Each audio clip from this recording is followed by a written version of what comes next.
নমস্কার। আমি সকালে রান্না করছি সোয়াবিন আলু তরকারি। আলুটা লাল লাল করে ভেজে নামিয়ে রেখেছি।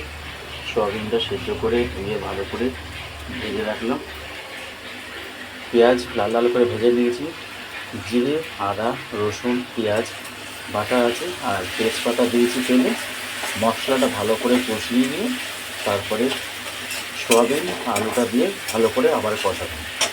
আর কচুরলতি রান্না হবে সর্ষে দিয়ে। আগে এটা কমপ্লিট করি, তারপরে আপনাদের ভিডিওটা দেখাচ্ছি। মশলাটা ভালো ভালো হয়ে গেছিলো। আমি একটু মশলার জল দিয়েছিলাম। এখনও মশলাটা কষানো হবে।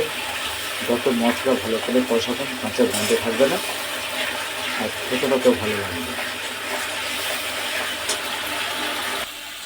মশলা কষানো হয়ে গেছে, তেল ছেড়ে দিয়েছে। আর ভাজা আলু আর সোয়াবিনটা এখন দিয়ে ভালো করে কষাবো। আমি ভাজা আলু আর সোয়াবিনটা দিয়ে মশলার সাথে ভালো করে কষাবো আর একটু জল দিয়ে কষিয়ে নেব।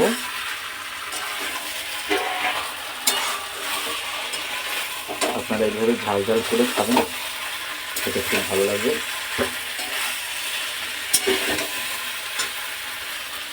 মশলার সাথে আলু আর সোয়াবিন কষানো হয়ে গেছে। এবার আমি সিদ্ধ হওয়ার জন্য একটু মশলার জল দেবো, তাড়াতাড়ি সিদ্ধ হয়ে যাবে। একদম কষা কষা করে রান্নাটা করব।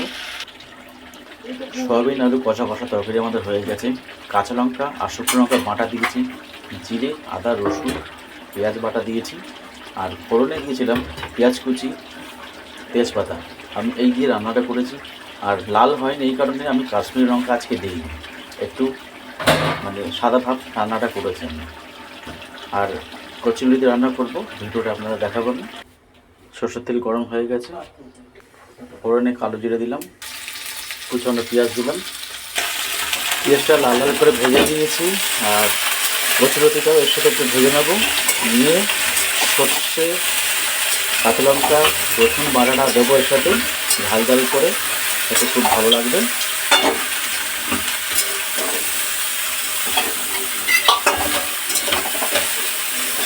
নুনটা দিয়েছি, নরম হয়ে যাবে ভাজাটা।